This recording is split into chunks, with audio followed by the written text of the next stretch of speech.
Hi everyone, it's me, Tim. Today I want to talk about telegraphing consequences. This is something I've talked about a ton on this channel, yet I don't have a video about it. I can't point anybody to any one place and go, oh, that's where I talk about it. In fact, a viewer, Soon Ho, asked, you mentioned telegraphing long-term playability. How is that done, and what are other things to telegraph for the player, and have you done that in the past? Good question. Good side questions. I answered it in the video Soon Ho asked it in, and then I went, you know what? I think this deserves a video answer. So I put this together. Real quick, telegraphing consequences is just any way of letting a player know before they take an action what the results will be. Maybe it's not 100%. Telegraphing doesn't have to be perfect, but it's some way of them going, okay, I think if I do this, this is going to happen. And I'm going to talk about how to do this, and then why I think it's important and why I like it so very much, which will come as zero surprise to anybody who's watched this channel for more than 2 seconds. First, let me break this down into what I consider to be 3 telegraph categories: immediate, short-term, and long-term. Immediate telegraphs are things that should be incredibly obvious to the player about an immediate reaction to something he's about to do.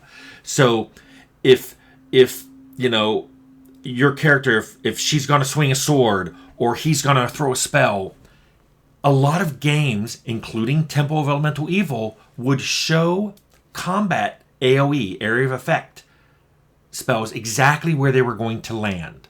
So if you throw that fireball, you know exactly who's going to be hit. I've talked about this, why I love it so much. It is yet another reason why I'm so enamored with turn-based, and I don't like real-time with pause, because if something telegraphs to me that this is where an area of effect is going to go off and here's who will be hit by it, I want that to happen.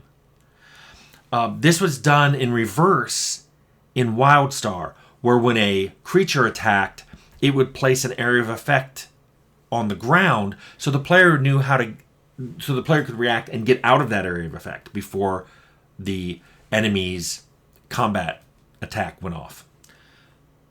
And that was, of course, real time, so it can be used in both. You guys just know what I prefer.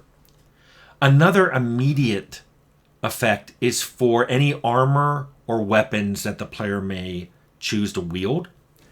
Arcanum did this. If you put on certain armors, people would comment on it. They even commented if you were wearing no armor. So if you're running around naked, I mean, it is a Victorian era themed steampunk game. So yeah, if you ran around a city with no clothes on, people would comment on it. What I loved about this is, again, it is an immediate reaction. That armor matters more than just what its effect is in combat. NPCs looked at you and reacted to what you were wearing. Once players learned that armor mattered, they could plan for it. They could dress appropriately for something they were going to do. And there were quests in the game where that mattered. So, those are some immediate ones. Now let's talk about short-term. Short-term consequences are effects that will happen after the player does something. And the effect is in the future, but not that far away. Quests are probably the most easy to talk about example of short-term effects. And some quests are pretty obvious in what their effects are going to be. People might say, hey, can you kill these bandits because they're attacking our merchant caravans? So there's not much here to buy until you take care of those bandits. Or it might be, oh no, this merchant has been kidnapped. Can you rescue this merchant? Obviously, you can't buy and sell from that merchant. He's our only armor merchant. So you can't buy and sell armor here until that person gets rescued. People like that. It's a very easy, it's not one of my gray morality quests. It's very black and white. It's very obvious what's going to happen. People like that, and I think you should do it. Frequently, but not all the time. Some quests require taking a side. Are you going to help this person or this person? Are you going to help this faction or this faction? Now, you can have each side just tell you, you do this for me, this is what will happen. But it's better if they only say what they're due for you, not with you not realizing, well, that means I miss out on whatever the other faction would do for me. And also the other faction may be mad at me for doing this, so there may be something negative, not just I'm missing out on a positive. I think it's okay to let the player figure this out, because in quests, you don't have to go do the quest immediately. You can go around and find out information on how you should solve it. You can ask people in town their opinion. You can ask your companions their opinion. You can go to people in each faction and ask their opinion. I think companions, I've done this badly and better. Fallout was really bad about this. I mean, I've told you we added companions late, but you really couldn't ask them questions about the world, and definitely not about a specific quest. We did much better than this in Outer Worlds. In fact, often your companions would interject in a dialogue where you're talking to someone who might give you a quest, and they might go, I don't know about this, or hey, I think I know something. That was much cooler because it gave you more information about how you may want to resolve that quest. And I'm going to do a little side note about researching. I love that making players do a little bit of research to figure out what they should do to progress. Fallout did that for the Master Quest. Only by doing research and also having a high speech skill could you figure out how to complete the quest with a non-combat solution.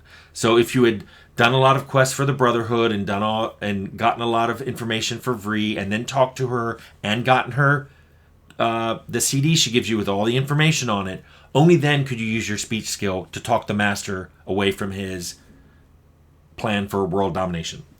By the way, that's one of many reasons I like having research as part of speech. I don't want speech to just be a one-click win in a dialogue, where it's like, I have a high speech, click, win. You should have had to do something else first. Or getting that speech dialogue line isn't an automatic win. It just maybe it makes something easier. Maybe somebody says, okay, we'll send reinforcements for you. Or someone else will go, okay, I agree with you. I'm not going to fight against you. You can go take that guy, and he won't have any backup. Those are things I like with speech skill, but that's kind of a digression. It's a little bit to do with consequences, but it's specifically how I like to handle speech. I do not think that you always, though, have to telegraph all the different solutions available for a quest. Just make them available and let the player find them. I have a video about multiple quest solutions that I'll link below. It was super fun, and it's from Fallout, to make an area where there was like a dozen solutions to a quest, and we maybe only put in half of those. The other half just fell out systemically from rules we had already created for how skills and items worked in the world.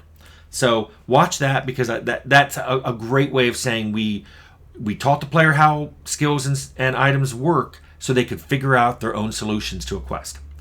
I also talk about a lot of this in a video I made called Believable Reactivity, where it talks about how NPCs can react to what you're doing in a way that makes sense to the player.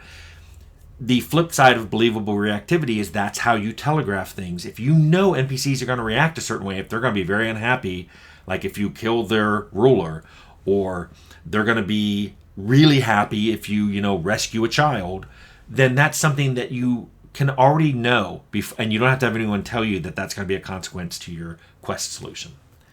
And finally, let's talk about long-term, telegraphing long-term consequences. Those can be telegraphed, but not always, and usually not obviously. And here's where I'll talk about end slides. I have a video on what they are and how they're implemented, and I'll link that below. But I did this in almost all of my games. I did it way back in Fallout, almost 30 years ago.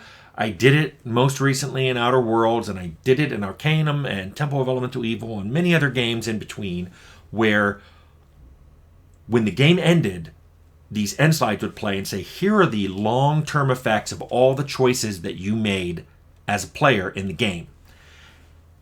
What I liked is many of those effects the player could research in-game and try to figure out the best course of action You could go, oh, well, I know that people are starving in the colony, or I know that I need to go get the water chip. So you have a good idea of what the end slides are going to be. But of course, players will also research this out of the game. They'll go look online and see what the thing is to do. That's fine, because end slides are there to encourage replayability. And anything that makes the player go, I want to play again, but this time I want to make a different kind of character, and I want to make different choices, and I want to see how the world reacts, and I want to see what different end slides you get. That's all just a way of letting the player enjoy his agency. And basically lets them ask questions like, I never knew that was important. I'm going to try something different, or maybe I can save that town this time. But that gets me to the overarching goal of why Telegraphing Consequences is so important, and that is player agency. I love player agency. I made an entire video about player agency, and I'll link that below. Letting players figure out the results of their own actions lets them act intelligently and benefit. And all of that, with the game reactivity, supports and encourages player agency. So that's where telegraphing fits in on all this. So there we go. I hope that all the different ways of telegraphing consequences, from immediate to short term to long term, and why I like it, because it supports player agency, is a good answer to the question that Sunho asked, which is, how is telegraphing done?